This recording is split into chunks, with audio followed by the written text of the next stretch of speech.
வணக்கம். இலங்கை செய்திகளுடன் நான் நிரோஷன். விரிவான செய்திகளுக்கு முன் தலைப்புச் செய்திகள். ஜனாதிபதி அனுருகுமார திசாநாயக்கவை முழு அரசு மரியாதையுடன் இந்திய ஜனாதிபதி திரௌபதி முர்மு மற்றும் பிரதமர் நரேந்திர மோடி ஆகியோர் வரவேற்பு. உள்ளூராட்சி மாகாண சபை தேர்தல்களில் புதிதாக இணைக்கப்பட்ட 10 லட்சம் பேருக்கு வாக்களிக்கும் வாய்ப்பு கிடைக்கும் என மாகாண சபைகள் மற்றும் உள்ளூராட்சி அமைச்சர் சுட்டிக்காட்டு. தனது கல்வி தகுதி பிழையாக பதிவு செய்யப்பட்டமை தொடர்பில் விசாரணை நடத்துமாறு நீதியமைச்சர் ஹர்ஷன நாணயக்கார குற்றப்புலனாய்வு திணைக்களத்தில் முறைப்பாடு. வெற்றிடமாக உள்ள சபாநாயகர் பதவிக்கு கலாநிதி ஜகத் விக்ரமரத்னவை நியமிக்க தேசிய மக்கள் சக்தி தீர்மானம். மாகாண சபை தேர்தலை எதிர்வரும் வருடம் நடத்துவதற்கு தயாராக உள்ளதாக கடல் தொழில் அமைச்சர் சுட்டிக்காட்டு. தொடர்வது விரிவான செய்திகள். ஜனாதிபதி அனுருகுமார திசாநாயக்கவை இன்று காலை ராஷ்டிரபதி பவனில் இந்திய ஜனாதிபதி திரௌபதி முர்மு மற்றும் பிரதமர் நரேந்திர மோடி ஆகியோர் சம்பிரதாயபூர்வமாக வரவேற்றனர். ஜனாதிபதி அனுருகுமார திசாநாயக்க குதிரை அணிவகுப்பு மூலம் ராஷ்டிரபதி பவனுக்கு அழைத்துச் செல்லப்பட்டவுடன் சம்பிரதாய வரவேற்பு ஆரம்பமானது. அவரை இந்திய ஜனாதிபதி திரௌபதி முர்மு மற்றும் பிரதமர் நரேந்திர மோடி ஆகியோர் அன்புடன் வரவேற்றதாக ஜனாதிபதியின் ஊடக பிரிவு தெரிவித்துள்ளது. இந்த நிகழ்வில் 21 துப்பாக்கி முழக்கமும் முழு அரசு மரியாதையுடன் நிகழ்வை குறிக்கும். சம்பிரதாயங்களை தொடர்ந்து இந்திய ஆயுதப்படையினரால் வழங்கப்பட்டிருந்த கௌரவிப்பு மரியாதையை ஜனாதிபதி அனுருகுமார திசாநாயக்க பார்வையிட்டார். தொடர்ந்து இரு நாட்டு பிரதிநிதிகளும் தலைவர்களும் அறிமுகம் செய்யப்பட்டனர். இந்த நிகழ்வில் அரசு அதிகாரிகள் மற்றும் ராஜதந்திரிகள் பலரும் கலந்து கொண்டிருந்தார்கள். வரவேற்புக்கு பிறகு ஜனாதிபதி அனுருகுமார திசாநாயக்க ராஜ்காட்டில் உள்ள மகாத்மா காந்தி நினைவிடத்திற்கு சென்று அஞ்சலி செலுத்தியதோடு தனது முதல் உத்தியோகபூர்வ வெளிநாட்டு பயணத்தின் நினைவாக ராஜ்காட் அருகே காந்தி தர்ஷன் வளாகத்தில் அசோக மரத்தை நட்டு விருந்தினர் புத்தகத்திலும் கையெழுத்திட்டுள்ளதாக ஜனாதிபதியின் ஊடக பிரிவு தெரிவிக்கின்றது. அதே நேரம் உத்தியோகபூர்வ விஜயம் ஒன்றை மேற்கொண்டு இந்தியா சென்றுள்ள ஜனாதிபதி அனுருகுமார திசாநாயக்க இந்திய பிரதமர் நரேந்திர மோடியை இன்று சந்தித்து கலந்துரையாடினார். வர்த்தகம், முதலீடு, அபிவிருத்தி மற்றும் பாதுகாப்பு ஒத்துழைப்பை உள்ளடக்கிய விரிவான நிகழ்ச்சி நிரலில் பிரதமர் மோடி மற்றும் ஜனாதிபதி அனுருகுமார திசாநாயக்க ஆகியோர் கலந்துரையாடல்களில் ஈடுபட்டதாக இந்திய வெளிவிவகார அமைச்சின் தகவல்கள் தெரிவிக்கின்றன.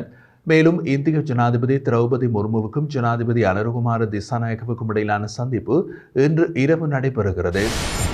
உள்ளூராட்சி சபை தேர்தலின் வேட்புமனுக்களை நிராகரிப்பதற்கான புதிய சட்ட திருத்தங்களை ஓரிரு வாரங்களில் நாடாளுமன்றத்தில் சமர்ப்பிக்க உள்ளதாக அரச நிர்வாகம், மாகாண சபைகள் மற்றும் உள்ளூராட்சி அமைச்சர் பேராசிரியர் சந்தன அபேரத்ன தெரிவித்துள்ளார். உள்ளூராட்சி சபை தேர்தலின் வேட்பு மனுக்களை நிராகரிப்பதற்கான சட்ட திருத்த செயல்முறையை ஆரம்பித்துள்ளதாகவும் பழைய வேட்பு மனுக்களை நிராகரிப்பதன் மூலம் 2022ஆம் ஆண்டின் பின்னர் புதிதாக இணைக்கப்பட்ட 10 லட்சம் வாக்காளர்களுக்கு வாக்களிக்கும் வாய்ப்பு கிடைக்கும் என்றும் அரசு நிர்வாகம், மாகாண சபைகள் மற்றும் உள்ளூராட்சி அமைச்சு தெரிவிக்கின்றது.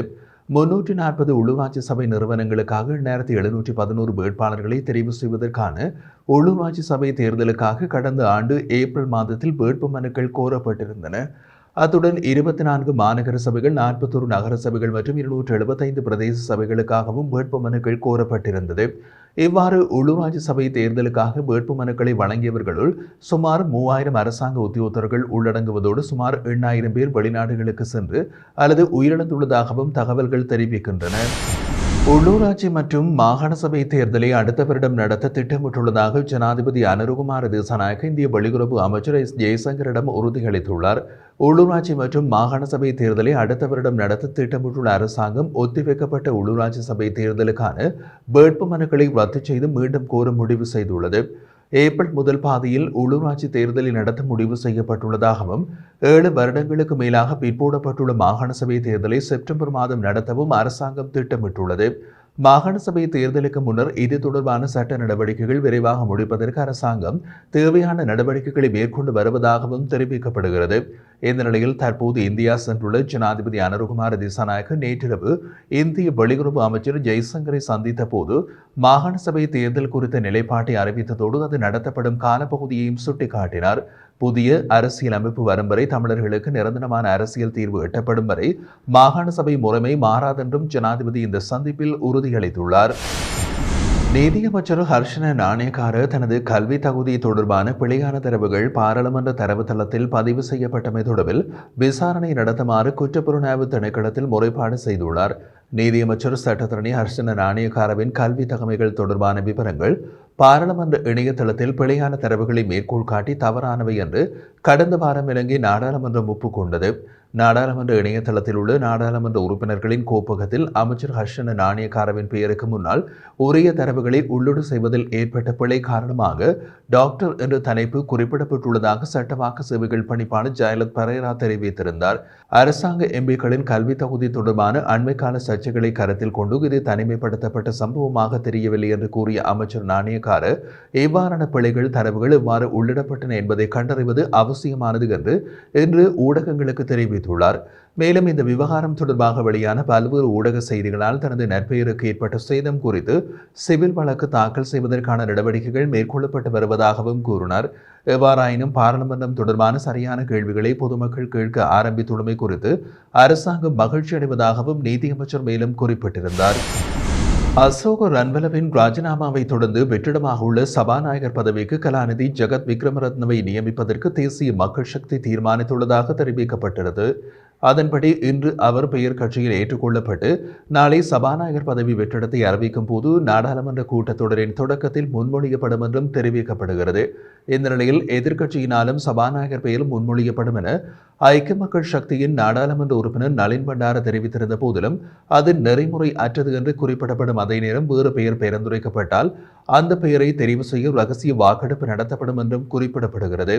தேசிய மக்கள் சக்தியின் அரசியல் உயர் பீடங்களினால் தீர்மானிக்கப்பட்டுள்ள கலாநிதி ஜெகத் விக்ரமரத்ன கொழும்பு பல்கலைக்கழகத்தின் மருத்துவ பீடத்தில் பட்டம் பெற்றுள்ளார். அவர் பொலன்னறுவை மாவட்டத்தை பிரதிநிதித்துவப்படுத்தி தேசிய மக்கள் சக்தியின் கீழ் 51,391 வாக்குகளை பெற்று அந்த மாவட்டத்தின் விருப்பு பட்டியலில் இரண்டாவதாக தெரிவு செய்யப்பட்டார் என்பதும் குறிப்பிடத்தக்கது. மாகாண சபை தேர்தலை எதிர்வரும் வருடம் நடத்துவதற்கு தயாராக உள்ளதாக கடல் தொழில் அமைச்சர் ராமலிங்கம் சந்திரசேகரர் தெரிவித்தார். ஊடகங்களுக்கு கருத்து தெரிவிக்கும் போது இதனை கூறிய அவர் மேலும் தெரிவிக்கையில் தமிழ் மக்களின் பிரச்சனைகளை அணுகுவதற்கு 4 வகையான அணுகுமுறைகளை கையாள வேண்டும். முதலாவது, நாட்டு மக்கள் அனைவருக்கும் பொதுவாக உள்ள பிரச்சனைகளான வேலைவாய்ப்பு, விலைவாசி உயர்வு, போதைவஸ்து பாவனை என்பவற்றிலிருந்து மக்களை மீட்டெடுக்க வேண்டும். அதற்கான தீர்வை வழங்கும் போது பல்வேறு பிரச்சனைகள் தீர்ந்துவிடும். இந்த பிரச்சனைகளுக்கான தீர்வு வடக்கு, கிழக்கு மற்றும் தெற்குக்கென தனித்தனியாக இருந்து வந்துள்ளது. எனவே முதலாவதாக இந்த வேலை திட்டத்தை நடைமுறைப்படுத்தும் போது பல்வேறு பிரச்சனைகள் தீர்த்து வைக்கப்படும் என்று தெரிவித்தார். சுதந்திர கட்சியின் தலைமை பதவி தொடர்பான வழக்கில் நீதிமன்றத்தை அவமதித்ததாக கூறி முன்னாள் ஜனாதிபதி மைத்ரிபால சிறிசேனவுக்கு எதிராக தாக்கல் செய்யப்பட்ட மனுவை மீளப்பெறுவதற்கு நீதிமன்றம் உத்தரவிட்டுள்ளது. ஸ்ரீலங்கா சுதந்திர கட்சியின் செயற்குழு உறுப்பினர் மொன்டேக் சரச்சந்திரவினால் தாக்கல் செய்யப்பட்டிருந்த இந்த மனு இன்று மேன்முறையீட்டு நீதிமன்ற நீதியரசர்களான நிஷங்க பந்துல கருணாரத்ன மற்றும் சசி மகேந்திரன் ஆகியோர் அடங்கிய அமர்வு முன்பாக விசாரணைக்கு எடுத்துக் கொள்ளப்பட்டது. இதன்படி ஸ்ரீலங்கா சுதந்திர கட்சியின் தலைவராக செயற்படுவதற்கு கொழும்பு மாவட்ட நீதிமன்றம் இடைக்கால தடை உத்தரவு பிறப்பித்த போதிலும் மைத்ரிபால சிறிசேன அந்த பதவியில் செயல்பட்டு நீதிமன்றத்தை அவமதித்துள்ளதாக மனுவில் குறிப்பிடப்பட்டிருந்தது. இதன்போது பிரதிவாதியான மைத்ரிபால சிறிசேன சார்பில் முன்னிலையான ஜனாதிபதி சட்டத்தரணி மைத்ரி குணரத்ன இனிமேல் ஸ்ரீலங்கா சுதந்திர கட்சியின் தலைவர் பதவிக்கு தமது கட்சிக்காரர் போட்டியிட மாட்டார் என்றும் அதனை அடிப்படையாக கொண்டு இந்த மனுவை தீர்ப்பதற்கு வாய்ப்பு இருப்பதாகவும் மன்றுக்கு அறிவித்தார்.